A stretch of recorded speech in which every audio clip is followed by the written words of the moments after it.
Ok chicos, retomamos.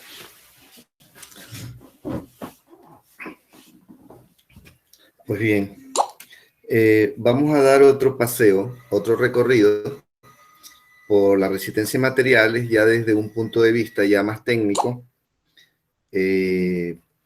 para seguir agudizando lo que, lo que se nos viene encima. ¿Okay? Entonces, el objetivo de esta resistencia de materiales va a ser descubrir medios y métodos para analizar y diseñar las diferentes máquinas y estructuras que requiramos o fabricar o hacer su estudio.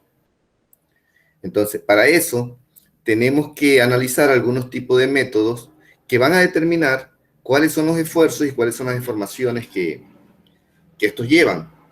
¿Okay? Entonces, cuando definimos estos esfuerzos, lo podemos definir en esfuerzos normales, que son provocados por una carga axial o normal. Definimos los esfuerzos cortantes, que son ocasionados por fuerzas transversales y pares. Y definimos los esfuerzos de aplastamiento, que normalmente son creados en pernos y remaches, ahí donde hay aplastamiento o trituración. Entre las definiciones básicas, vamos a definir el esfuerzo o tensión de la fuerza por unidad de superficie referida en la que se distribuye la fuerza. Eso es lo que nosotros calculamos en estática como esfuerzo, ¿verdad? Y cuya fórmula va a ser esa letrita como esa O, que es igual a F por S. Como estamos estudiando ingeniería, esa letrita como O es una letra griega, esta, que se llama, ¿cómo se llama? ¿Sí se acuerdan ustedes el nombre? Es una letra que se llama sigma. Esta es la letra minúscula de sigma, porque la mayúscula es esa que es como el símbolo de sumatoria, como una E así de 3 puntas. Entonces, esta es la letra minúscula que se llama sigma. Ok. Ahora, ¿cómo identificamos nosotros los polos? Si el resultado del cálculo nos da positivo, estamos hablando de que allí hay una tracción o alargamiento. Y si el resultado nos da el valor en negativo, estamos considerando que ahí hay una compresión. ¿Por qué decimos esto? Para ir definiendo qué tipo de esfuerzo está soportando el material en estudio. Okay. Ahora veamos bajo qué unidades se ven esto, bajo qué unidades para poderlas medir. En el sistema internacional podemos decir que la fuerza la vamos a medir en Newton, la superficie la vamos a medir en metros cuadrados, la tensión las vamos a medir en pascales, que es igual a Newton sobre metro al cuadrado, y obviamente que ahí se derivan los kilopascales, los megapascales, los gigapascales. Aquí tenemos un cuadro que nos permite mirar las diferentes magnitudes y sistemas, también el sistema de unidades que estamos utilizando. Por ejemplo, aquí podemos ver que tenemos en esta columna el CGS, que significa que el sistema es sexagesimal. Acá tenemos el inglés técnico, el sistema técnico o sistema inglés. Y acá tenemos el sistema del SI, que significa el Sistema Internacional de Unidades. ¿Ok? Como nosotros vamos a calcular dos cosas, vamos a calcular la tensión, que son las fuerzas, y los giros, que son los momentos. Entonces, calculamos el momento donde 1 kilogramo por metro va a ser igual en el CGS a 981 por 10 a la 5 dinas por centímetro. En el sistema técnico a 1 y en el sistema internacional a 9.8. Cuando hablamos de la tensión, también podemos decir que la tensión va a ser, o esta fuerza va a ser igual a 1 kilogramo sobre centímetro cuadrado, lo que en el sistema sexagesimal va a ser igual a 98.1 por 10 a la cuarta, en el técnico va a ser igual a 10 a la cuarta, y en el sistema internacional a 9.8 por 10 a la cuarta pascales. ¿Ok? Entonces, allí, bajo esta tabla, es bueno que revisen la diapositiva que ya está en el aula virtual, para que esta información no la pierdan de vista. Entonces, aquí viene ya una parte importante. Tenemos el sólido rígido, ¿se acuerdan que hicimos las comparaciones? Pero este sólido rígido está con una flechita a que se pueda hacer sólido deformable, o viceversa, el sólido deformable puede convertirse en un sólido rígido. Entonces, en física y mecánica, el sólido es indeformable, como lo dijimos anteriormente, pero los sólidos son deformables en mayor o en menor medida. En realidad, esa base de la mecánica no existe. Entonces, para grandes movimientos y fuerzas relativamente pequeñas, los cuerpos se pueden considerar indeformables.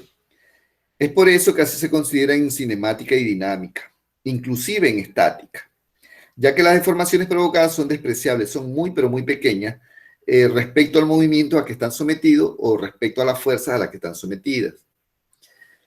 Y aquí viene que si hay deformación, entonces ya no hay, ya entramos en otra característica, entramos en que las deformaciones son elásticas, no afectan el resultado cinemático de los sistemas. ¿Y qué significa que sea elástico? Significa que si tengo un cuerpo sólido que al aplicar una fuerza se deforman, pero una vez que quite la fuerza vuelve a su estado nativo, es elástico. Porque si yo tengo algún elemento sólido y lo estiro, y cuando dejo de estirarlo, se quedó estirado, entonces ya no es elástico, ya pasaría a ser plástico, ¿verdad? Entonces, todas esas características son las que tenemos que más o menos manejar, los criterios y la conceptualización. Entonces, un ejemplo de lo que decimos entre la mecánica y la resistencia material, lo podemos comparar con este ejemplo, con un hecho. Un coche choca por otro por detrás, desplazándolo. Ese es el hecho que hay. ¿Cómo lo ve la mecánica? La mecánica va a estudiar el desplazamiento en función del ángulo a que sucedió la colisión, va a mirar la transmisión de la energía cinética, va a calcular la inercia transmitida de los pasajeros que iban en movimiento y de pronto quisieron seguir en movimiento y por eso salieron por el parabrisas, va a estudiar el esfuerzo ejercido por el cinturón de seguridad si te atrapó o permitió que tu cuerpo se golpeara porque no te sujetó bien, y etc. Pero en resistencia y materiales, que estudia la deformación producida en el choque, va a estudiar otras cosas. Vamos a estudiar cómo aminorar el impacto sobre los pasajeros para que el choque sea menos sensible, qué material deberían emplearse para que la colisión se amortiguase de tal manera que no se sintiera tan fuerte, qué piezas se pueden utilizar para que el coche no se deforme tanto y por lo tanto no te afecte físicamente. Exacto, entonces, des en cuenta que la mecánica estudia una parte, la resistencia material va a estudiar otra parte.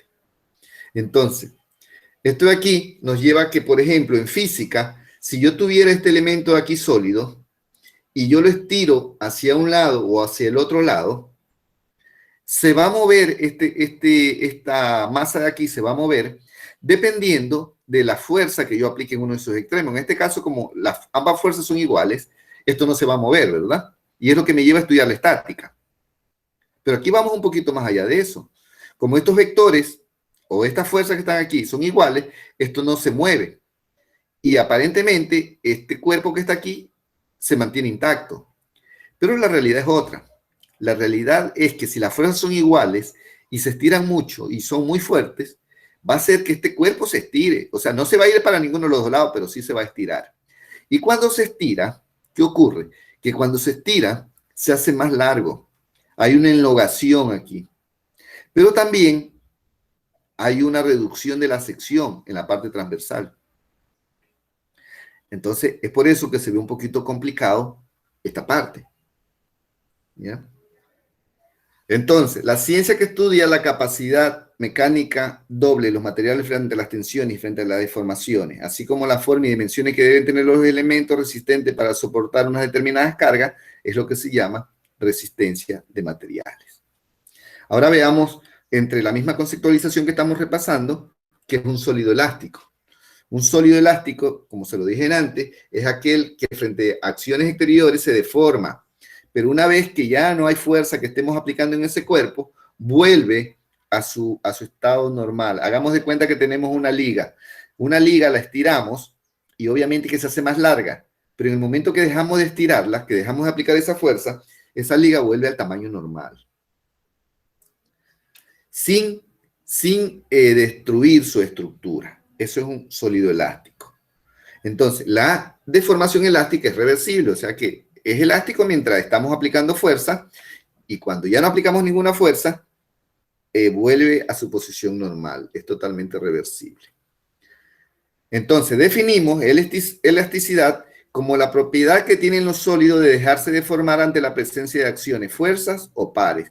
Cuando habla de fuerzas, está hablando de estiramientos o de fuerzas aplicadas, y cuando habla de pares, está hablando de giros exteriores y recuperar sus formas primitivas al desaparecer la acción exterior. Entonces, se llama deformación elástica a la que recupera totalmente su forma original. Dense en cuenta que aquí tenemos un ejemplo, una pieza en la que después de ser aplicado allí en el torno, una fuerza vuelve a su estado natural. Pero, ¿qué ocurre cuando no vuelve a su estado natural? Por ejemplo, esta pieza de acá, al aplastarse, al estar bajo el efecto de una compresión, se deformó. Y cuando le quita la fuerza de la compresión, ya quedó deformada. Entonces, esa pieza ya no es elástica, es plástica. Entonces, aquí vienen donde hay que hacer algunas relaciones de magnitudes físicas reales. Y las acciones solo te llevan a dos cosas: aplicar fuerza o aplicar momento. En otras palabras, aplicar tensiones o aplicar deformaciones. Entonces, si nos vamos por el lado de las tensiones, que es hacia acá abajo, ¿qué vamos a tener? Aquí tenemos dos letritas griegas. ¿Cómo se llaman? Ya hablamos de una que se llama sigma. Y esta otra, ¿cómo se llama esta otra que está aquí? Se llama tau. Sigma y tau. Y por el otro lado, ¿qué tenemos? Que estas acciones de fuerzas y momentos nos llevan a que haya deformaciones. Y estas deformaciones, aquí también tenemos otras letritas griegas que son las que siempre se van a utilizar. Por ejemplo, ¿alguien sabe cómo se llama esta letra? ¿O esta letra de acá? Chicos, ustedes que son estudiantes de ingeniería. Bueno, esta letrita de aquí, que está así, se llama delta. Es verdad que cuando ustedes escuchan la letra griega delta es como un triángulo, pero esa es la delta mayúscula. Esta es la delta minúscula. Y esta que está aquí se llama pi.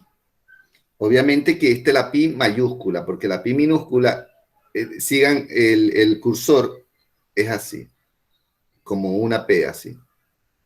¿Ya?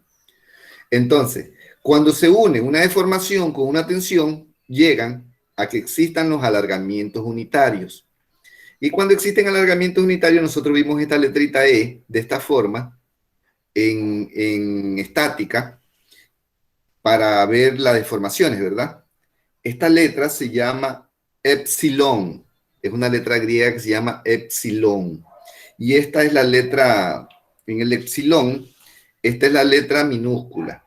La letra mayúscula es una E así toda cuadrada que utilizábamos como elasticidad. Esa es la epsilon mayúscula y esta de aquí es la epsilon minúscula.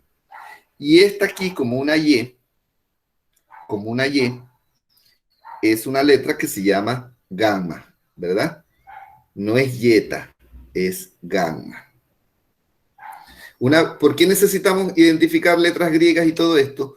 Porque si ustedes se van a dar cuenta en diapositivas que ya les voy a presentar, solo va a salir la letra con la conceptualización o con el cálculo. Y entonces usted debe saber qué es lo que está calculando cada letra. Si está calculando alargamientos unitarios, si está calculando tensiones, si está calculando deformaciones. O sea, que si hay esta letra de aquí, usted está calculando tensión. Si hay esta letra de aquí, está calculando tensión o esfuerzo. Si hay esta letra de aquí, está calculando deformación, y si está en esta letra de aquí, está calculando alargamientos unitarios. Entonces, desde aquí nosotros vamos dando cuenta de las claves. ¿Qué es lo que yo quiero y de qué estoy tratando? Porque si no, cuando me sale un valor, yo no sé si es el valor de deformación, si es el valor de alargamiento, si es el valor de tensión, si es el valor de esfuerzo, ¿de qué estamos hablando? Entonces, para eso es que se deben identificar las letras. Ahora, dentro de esas características del sólido elástico, nosotros tenemos modelos. El modelo puede ser homogéneo, puede ser continuo o puede ser isótropo. Si nosotros buscamos las particularidades de esto, homogéneo es cuando todo el elemento, todo el cuerpo está formado de la misma característica. Es algo así como que si nosotros hiciéramos, por ejemplo, una columna. En esa columna vamos a ver que si hacemos un análisis de resistencia en un determinado lugar de la columna, tiene unas propiedades. Y si lo hacemos en otro lugar de la columna, tiene las mismas propiedades. O sea, que la mezcla está tan bien batida esa mezcla que en cualquier lugar tiene las mismas proporciones de arena, de cemento y de piedra. Es homogéneo. Es continuo cuando lleva progresivamente un comportamiento. Cuando va de menos a más o de más a menos, pero lleva ese comportamiento. Y es isótropo cuando no es ni continuo ni homogéneo.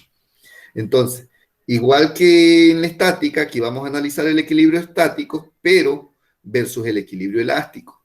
No olvidemos que el equilibrio estático es una parte de la mecánica y el equilibrio elástico es una parte de la resistencia de materiales. Entonces, lo que tenemos que comparar. Si lo vemos como estática, que ya lo vimos el semestre pasado, entonces estamos hablando que la sumatoria de fuerzas es igual a cero, y cuando hablo de la fuerza, también la puedes componer en la sumatoria de fuerzas en X, en la sumatoria de fuerzas en Y y la sumatoria de fuerzas en Z. Todas deben ser igual a cero. Por lo tanto, la sumatoria de todas estas fuerzas también tienen que ser igual a cero. Igual los momentos, la sumatoria de los momentos, de la misma forma, en X, Y y Z, van a ser igual a cero. ¿Por qué? Estoy hablando aquí en esta parte de la primera condición del equilibrio y en la parte de acá abajo de los momentos en la segunda condición del equilibrio. Pero cuando yo calculo el equilibrio elástico, ya me estoy refiriendo a que la sumatoria de fuerzas es cero y la sumatoria de momentos es igual a cero, pero debo agregarle algo. Debo ponerle más el equilibrio interno.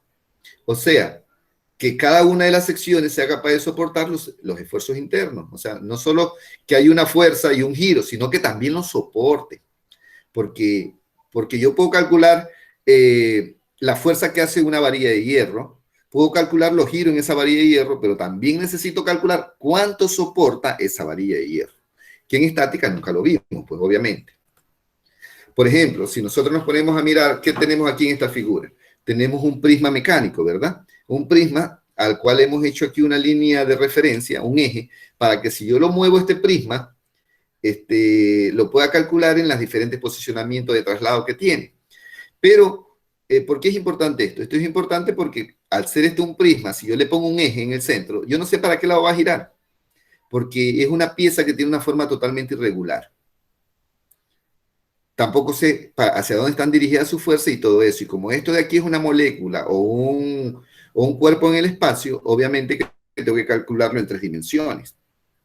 Entonces, el volumen generado por una superficie plana como esta es una superficie generatriz. ¿Por qué habla del volumen? Aquí aparentemente es una figura plana, pero si yo la deslizo para acá, al momento que se desliza me va creando una forma volumétrica. ¿Ya? Que se basa aquí en este punto central que es su centro de gravedad, llamada línea media. ¿Ok? Entonces, si yo hago esto, por ejemplo, ¿vieron lo que hice? Deslicé eso, entonces esto ya se convierte en un volumen cuyo interior tiene la misma forma de este prisma. Ahora, cuando yo calculo una pieza de esas características, voy a necesitar calcular algunas cosas. Por ejemplo, el esfuerzo normal, el esfuerzo cortante, el momento flector y el momento torsor. Cada vez que calculo una viga, voy a tener que calcular todo esto. El esfuerzo normal, el esfuerzo cortante, el momento flector y el momento torsor. Y cada cosa de esta solicitación que tengo aquí me va a dar un gráfico que yo tengo que definir por medio de un diagrama. ¿Cuál es el momento normal? ¿Cuál es el momento cortante? ¿Cuál es el momento flector? Y etcétera. ¿Ya? Entonces, como para que ustedes tengan una pequeña idea, voy a salir un ratitico de aquí, nomás para que esto vaya quedando un poco claro. Nomás como para que esto vaya quedando un poco claro. Estamos aquí. Yo voy a abrir aquí un momentito, voy a abrir aquí algo. Por ejemplo, yo aquí tengo, ustedes pueden ver aquí que tengo algo. Entonces yo le voy a decir que me haga una viga de longitud, digamos que de 10 metros. Me parece perfecta, 10 metros. Y aquí le voy a agregar una carga a esta viga. Digamos que los criterios de signos, voy a utilizar los signos a la inversa para poder definir gráficos, aceptar, y voy a ponerle a esta viga una carga puntual. Voy a ponerle que a los 3 metros esa carga pese 50. Entonces yo introduzco esto y ya tengo aquí una carga aquí de 50. Des en cuenta que aquí tengo los apoyos, aquí tengo la viga y aquí tengo la carga. Pero esta carga yo tengo que calcularla. Y una vez que la calculo, esta carga de aquí ya me va a permitir dar gráficos. Por ejemplo, si yo quiero ver cuál es el cortante, este va a ser el diagrama solo con esa línea que yo saqué allí. Si quisiera ver cuál es el momento flector, este es el gráfico del momento flector. Si quisiera ver ambos gráficos, aquí están ambos gráficos. ¿Ok? Entonces, eso de allí se los muestro así de manera muy, pero muy rápida. Es solamente para que usted vea por qué yo aquí le estoy poniendo esfuerzo normal, esfuerzo cortante y todo eso, porque es ahí donde vamos a aterrizar calculando. Entonces, bajo esta solicitación, ¿yo qué tengo? Tengo aquí los símbolos de cada solicitación. Esfuerzo normal lo voy a reconocer con la letra N. Esfuerzo cortante con la letra B. Momento flector MF y momento torsor MT.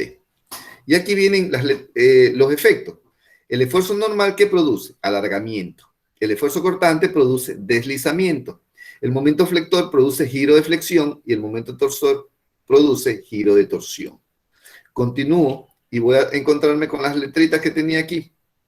¿Qué letras tengo aquí para saber? Tengo un delta, tengo un gamma, tengo un pi y tengo un tita. ¿Ok? Entonces, con estas letras que yo voy a ir reconociendo todo. Y, por ejemplo, si hablamos aquí del prisma mecánico, aquí ya lo tengo en un estadio de 3 dimensiones, X, Y y Z. ¿Y qué puedo yo calcular aquí? Que si a este le aplico un peso o una fuerza en este sentido, en el sentido de este vector que se llama P1, y le aplico otra fuerza en este sentido que se llama P2, entonces yo tengo que calcular el prisma y voy a tener que calcular que una fuerza resultante. ¿Y esa fuerza resultante de dónde se obtiene? Se va a obtener de la fuerza en Z, de la fuerza en X y de la fuerza en Y. O sea que la sumatoria de estas 3 fuerzas me van a dar como resultante esta fuerza. ¿Para qué? Para conocer hacia dónde se dirige la fuerza. Pero adicionalmente a eso, también voy a saber que esto también gira. Por lo tanto, va a tener un momento en Y, va a tener un momento en X y va a tener un momento en Z. ¿Ya?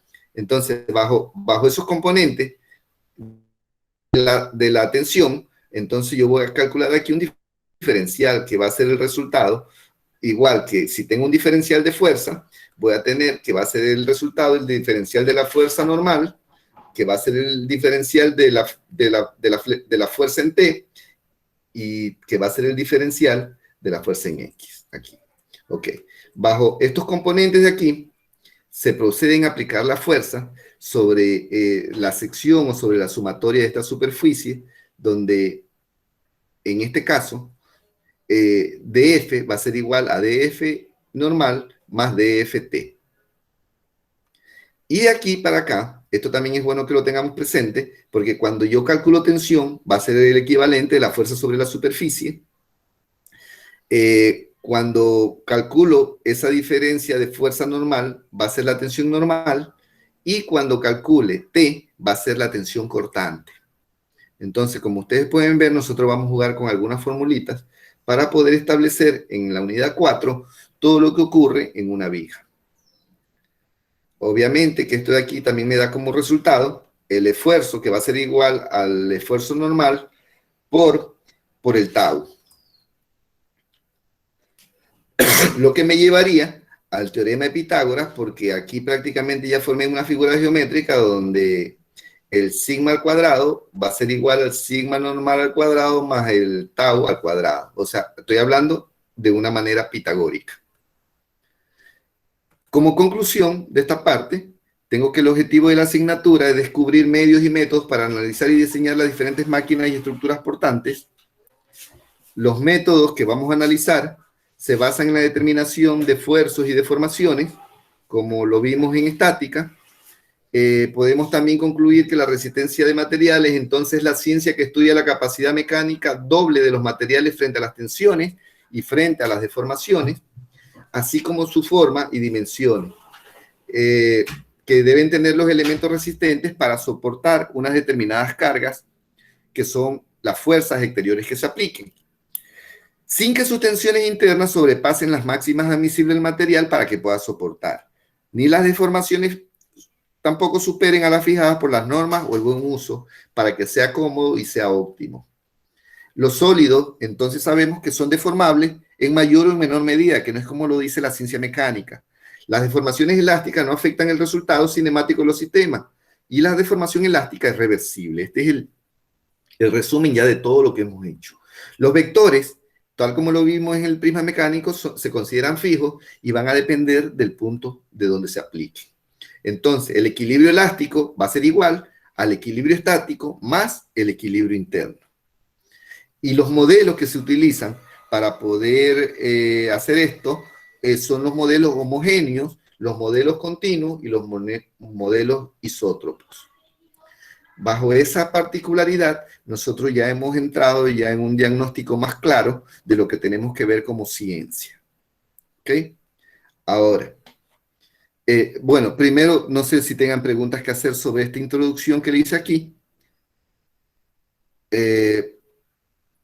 Díganmelo si tienen preguntas, porque si no pasamos a hacer un repasito así rapidito de lo que son deformación, sobre lo que son esfuerzos, y digo un repasito porque eso ya lo vieron en estática, sino que yo quisiera, bueno, ahora que sepan por qué tenía que darle en estática eso, es porque por el uso que le vamos a dar acá. Entonces, si tienen preguntas, por favor, a la orden.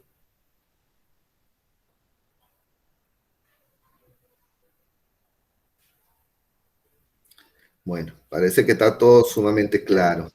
Profe, Dime, Manuel. a ver, la letra S que estaba ahí, que se repetía varias veces, yo ahí me confundí. ¿Qué significaba la S? ¿Estás hablando de esta S? Sí. Aquí se está hablando de un sistema. Si tiene una Ah, flechita encima es porque es un sistema vectorial. Y acá que tiene la N sin la flechita significa un sistema vectorial normal. Y acá está hablándote de un momento torsor, pero vectorialmente. Bueno, yo me olvidé de decirle que cada vez que haya una flechita encima, significa que estamos hablando de manera vectorial. Eso no se lo dije. Pero yo creo que ustedes lo sabían. O lo asumí. ya. En la parte que está ahí, DS, ese también, ¿qué significaba en la fórmula? El D significa que estamos hablando ahí de un diferencial. Si nosotros por comodidad se nos hace mucho más fácil, podemos calcularlo por medio de integrales o por medio de diferenciales que, para que podamos manejarlo de manera más rápida. Aunque cada vez que lo he querido hacer, siempre tengo dificultades porque algunos estudiantes muchas veces no han aprobado todavía matemáticas y análisis matemático y bueno, y todavía no saben aplicar, no saben cómo se aplica los integrales y allí yo soy el que me retraso. Entonces yo a veces utilizo medios geométricos y a veces otros medios físicos para poder obtener resultados, que al final dan lo mismo, solo que a veces son un poquito más tediosos, más largos. Ok, profesor, muchas gracias. Como un repaso de lo que es esfuerzo, inclusive creo que esta misma diapositiva se la presenté el semestre pasado, lo que vieron estática conmigo. Tenemos que en la estática tenemos fuerzas, por ejemplo en esta torre tenemos fuerzas internas producidas por el mismo elemento de la torre, pero también convergen fuerzas externas como el viento, como las aves y todo lo que esté en el exterior de esta estructura. ¿Okay? Entonces, las fuerzas internas es todo lo que compone la resistencia interior de un cuerpo hacia una fuerza externa. O sea, que todo cuerpo tiene fuerzas internas que están diseñadas únicamente para resistir las fuerzas externas. Significa que si no hubiera fuerzas externas, no habría necesidad de que haya fuerzas internas, porque no tienen nada que soportar. En esfuerzo, cuando hacemos esfuerzo, tenemos que plantear la posibilidad de establecer dónde realmente se hace el esfuerzo. Por ejemplo, aquí tenemos una figura donde que es una polea simple, que está aquí, que la utilizamos para que esto gire y el peso sea más fácil manejarlo, y este peso entonces se lo va a llamar carga. Y el esfuerzo lo hace o una persona o cualquier maquinaria. Va a comenzar a tensar la soga que está aquí. Y el esfuerzo lo vamos a calcular no sobre la persona que está aplicando una fuerza, ni sobre la carga, que es la que determina un peso, sino sobre la soga. ¿Por qué? Porque en el momento que esta soga se rompe, de nada sirve la fuerza que se haga en este extremo, ni la fuerza que haga el peso en el otro extremo. Entonces, esta soga de aquí no nos interesa qué tan larga sea, pero sí nos interesa el ancho. ¿Por qué? Porque a través del ancho es donde nosotros vamos a calcular el área. Entonces, si calculamos el esfuerzo, siempre va a ser el equivalente del peso que está aquí por el área que está soportando ese material. Entonces, el esfuerzo no es otra cosa que una magnitud de fuerza por la unidad de área, y este resultado va a ser homogéneo, o sea, va a ser igual en cualquier parte de la soga, tal como lo vimos en el ejemplo. La fórmula que tiene aquí es sigma igual P sobre A, P que equivale a peso, pero también equivale a fuerza, y área, que equivale al área en sí, pero también equivale a la sección. Solo que tenemos que hacer algunos ajustes a veces cuando es necesario. Por ejemplo, si le damos la sección o si le damos el arco tangente de un cuerpo, usted tiene que transformarlo en área. Y la fuerza, también dependiendo en qué tipo de magnitudes la utilicemos, nosotros tenemos que transformarla a la unidad de medida que vamos a utilizar acá para que esa fuerza se convierta prácticamente en este peso o en esta fuerza. No hay problema de los signos. Entonces, cuando una acción de fuerzas exteriores que no hacen variar un movimiento de un cuerpo es porque se producen fuerzas resistentes en el interior del cuerpo que tienden a anular el efecto de esa fuerza, o sea, que tienen el mismo valor. Por ejemplo, en el gráfico que estamos aquí, perdón, déjenme ponerle una flechita para un punto láser. Por ejemplo, aquí tenemos una viga, y en esta viga, este hombre está haciéndolo para arriba, o sea, quiere hacer una flexión en este sentido, o quiere elevarla. Pero ¿qué ocurre? Que esto también tiene una fuerza interna hacia abajo. Esta fuerza interna, si esta fuerza interna y esta fuerza externa son iguales, entonces esta viga se va a mantener estática porque no va a moverse para ningún lado, porque la fuerza no lo permite. Obviamente que si la fuerza externa es mayor, ahí sí se va a doblar, o si la fuerza interna es mayor a la fuerza externa, podemos decir que el hombre no va a poder moverla, pero eso es inútil calcularlo porque la fuerza interna va a depender de la fuerza externa. Podemos ver que existen algunas clases de esfuerzo según la disposición, la aplicación y el lugar donde actúan las fuerzas y el sentido que tienen estas fuerzas. Es lo que se le llama esfuerzos estáticos. Los esfuerzos estáticos pueden ser de comprensión, de tracción, de flexión, de cortante, de pandeo, y aquí faltó uno que se llama esfuerzo de torsión. Si lo vemos de esta forma, desde este punto de vista, con un material sólido que quepa en nuestras manos, la compresión se hace cuando nosotros tratamos de acortar esa pieza sólida. ¿Cómo lo acortamos? Con fuerzas que vayan hacia el interior. Si aplicamos esta fuerza, estamos haciendo aquí un esfuerzo de comprensión, o sea, que la pieza de aquí, la pieza sólida, va a hacer fuerza hacia los extremos para anular estas fuerzas que la están oprimiendo. ¿Ok? Cuando hablamos de tracción, si tenemos una pieza similar, significa que con nuestras manos vamos a tratar de estirarla. O sea, que las fuerzas que se están aplicando siempre son inversas entre sí. Ahora, si las fuerzas externas son inversas entre sí, significa que la fuerza interna va a ser totalmente lo contrario. O sea, la fuerza interna va a estar dándole hacia el centro, mientras que la fuerza externa va a estar dándole hacia el exterior. El esfuerzo de tensión, de flexión, es cuando nosotros queremos un sólido doblarlo. Y para doblarlo vamos a tener que hacer fuerza en dos direcciones. Por ejemplo, donde están las manos, está haciendo fuerza hacia abajo, lo que implica que el centro, que no tenemos ninguna aplicación de fuerza, automáticamente implique una fuerza hacia arriba. Entonces, esa es la manera que hacemos flexión, y obviamente que internamente va a ser lo contrario. En el esfuerzo de torsión, queremos hacer algo como cuando exprimimos la ropa para tenderla o cuando exprimimos una esponja para que salga el agua. Significa que hacemos una fuerza, un giro, con una mano hacia un lado y con la otra mano hacemos un giro hacia el otro lado, buscando torcer este elemento sólido.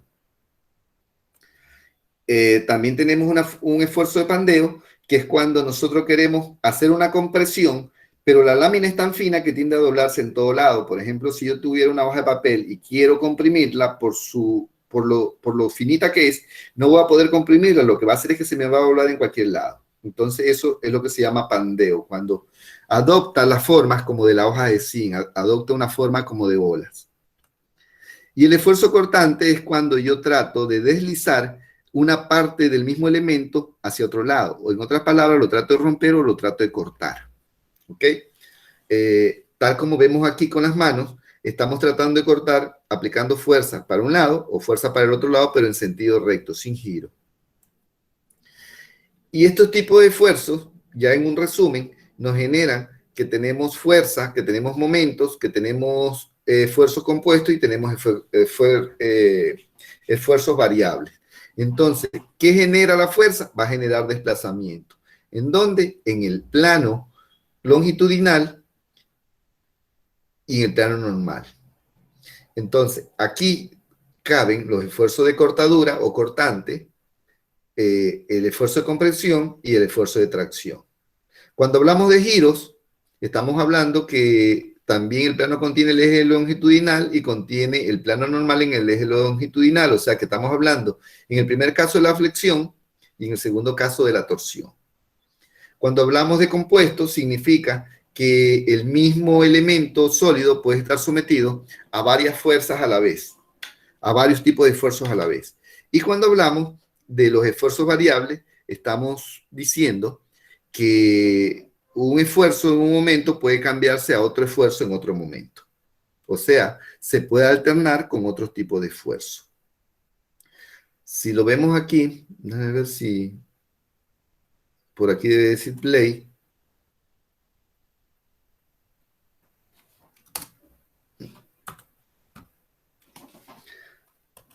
Por aquí debe decir play, pero no sé dónde.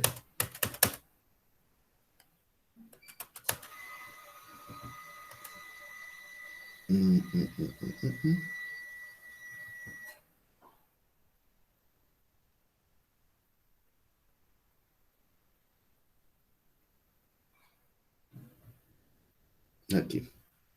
Entonces allí podemos ver más las flechas son la fuerza, que es lo que logran en ese cuerpo sólido. Ahí estamos hablando de una compresión. Si aplico la fuerza en ese sentido, voy a comprimirlo, o sea, lo voy a hacer más gordito, pero más corto.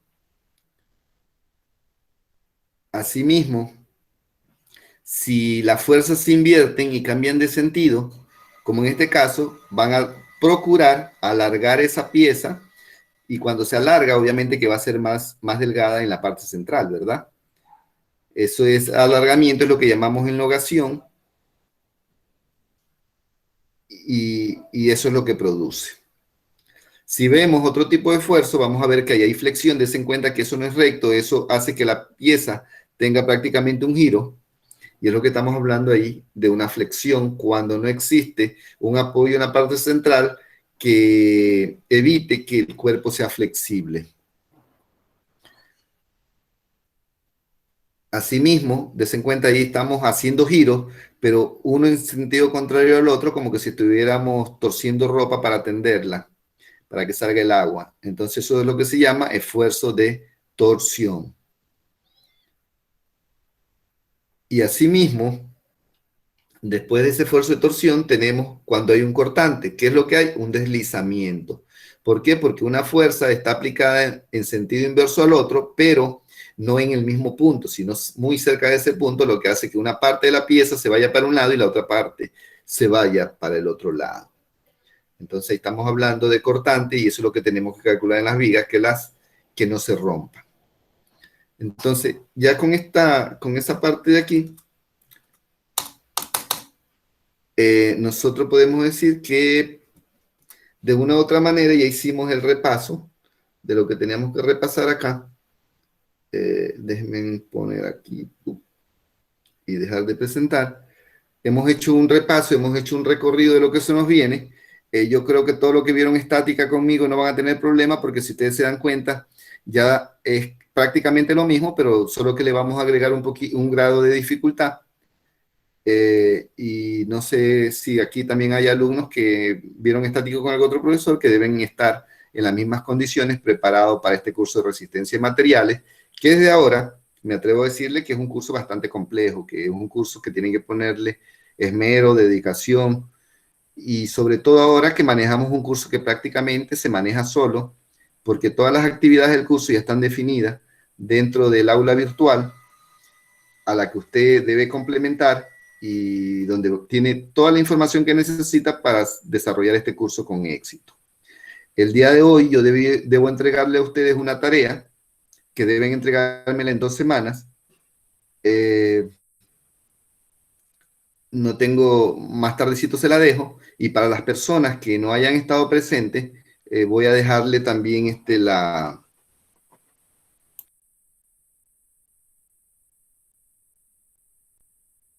voy a dejarle la clase grabada para que no tengan inconveniente alguno con nada de esto. Voy a parar la clase, a dejar de grabar para que ya no se haga más larga y,